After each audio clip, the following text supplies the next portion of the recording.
Gastrointestinal bleeding can be broken down into overt bleeds, where blood can be seen macroscopically. This includes haematemesis, Haematochezia, or Melaena. If the bleed is not visible, this is termed an occult GI bleed and would present with symptoms of iron deficiency anemia. GI bleeds can be broken down into upper or lower GI bleeds depending on if the source of the bleed is above or below the ligament of Treitz. The ligament of Treitz is another name for the suspensory muscle of the duodenum.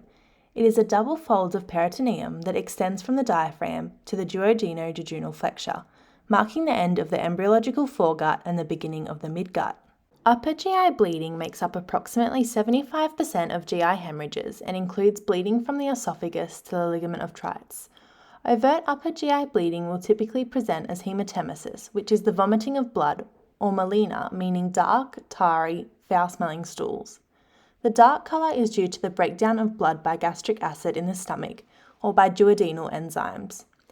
Haematochezia is bright red blood either mixed in or alongside the stool. Whilst this is more common in lower GI bleeds, if the bleeding from the upper GI tract is brisk or high volume, this can also present as haematochezia.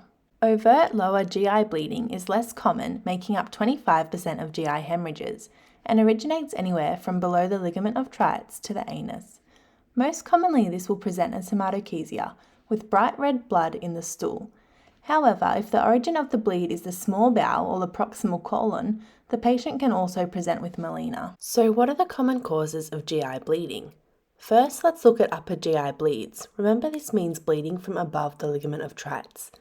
Some of the most common causes include peptic ulcer disease. Upper GI bleeding is a common complication of peptic ulcers and occurs when the ulcer develops at the site of a blood vessel and erodes into that vessel.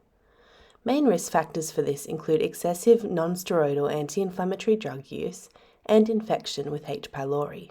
Other causes include oesophagitis or gastritis, meaning inflammation of the esophagus or stomach. This can also cause erosion into a blood vessel, causing bleeding. Mallory Weiss tears are another common cause. This is typically caused by excessive vomiting or retching, which places strain on the mucosa within the esophagus, causing the mucosa to tear. Oesophageal varices are an important cause of upper GI bleeding. These expanded blood vessels can rupture, causing the bleed. Varices usually develop as a result of portal hypertension, the increased pressure within the veins of the portal system due to obstruction, whether this be due to liver cirrhosis from alcohol or chronic hepatitis, or other causes such as portal vein thrombosis, IVC obstruction, or heart failure. When we are talking about the portal system, we are referring to the circulation of blood rich in nutrients between the gut and the liver. There are sites in the body termed as portocaval anastomoses, where veins in the portal circulation are connected directly to veins in the systemic circulation.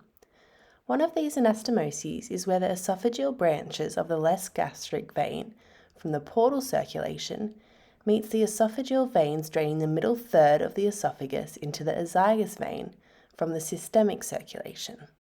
The increased pressure and resistance within the portal system caused by the portal hypertension means the blood needs to be rerouted. It will often back up within the portocaval anastomoses located at the distal third of the esophagus. These veins become tortuous and dilated, making them much more prone to rupture and bleed. These anastomoses, or sites of portocaval circulation, are also present in the paraumbilical area, the upper end of the anal canal, retroperitoneal, and the bare area of the liver. This means that portal hypertension can cause caput medusae, hemorrhoids, ascites, as well as splenomegaly.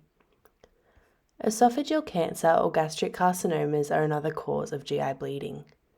This blood loss is often occult, and patients tend to be initially asymptomatic but can later present with symptoms of iron deficiency anemia. Moving on now to some common causes of lower gastrointestinal bleeding, noting that lower GI bleeds originate from below the ligament of Treitz.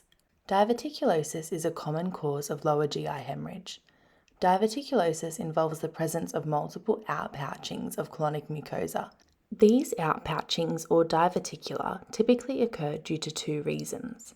Firstly, due to weakness of the intestinal wall, from both the physiological gaps within the colon wall at the site of blood vessel penetration, predisposing these areas to herniation, as well as weakness resulting from loss of connective tissue, which occurs naturally with age.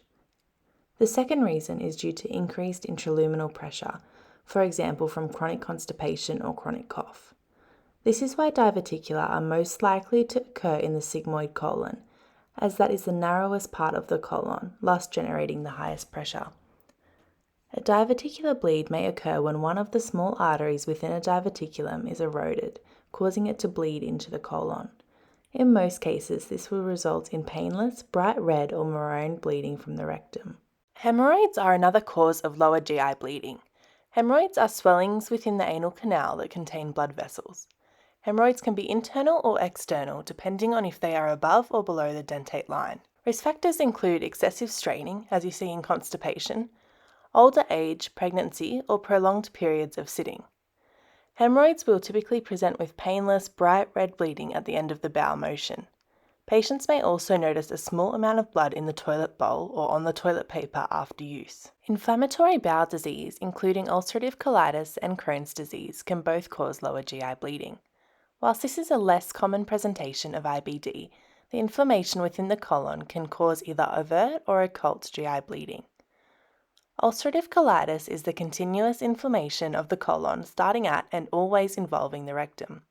Crohn's disease, however, is patchy inflammation throughout anywhere in the GI tract and does not have to involve the rectum. Bleeding is more common in patients with ulcerative colitis, often in the form of bloody diarrhea.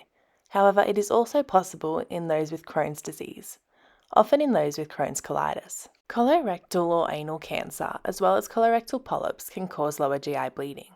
The presentation will depend on location of the malignancy. Typically, right-sided malignancies will present with Melaena or occult blood loss, manifesting as iron deficiency anemia symptoms.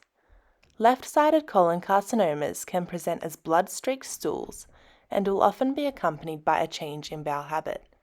Rectal carcinomas are more likely to present with Haematochezia, with more visible bright red blood. Anorectal trauma or anal fissures are other potential causes for lower GI bleeding, being most likely to present accompanied by severe pain during bowel motions. So in today's video, we have covered the patient presenting with gastrointestinal bleeding. We discussed common causes of both upper and lower GI bleeds and how to differentiate between the two.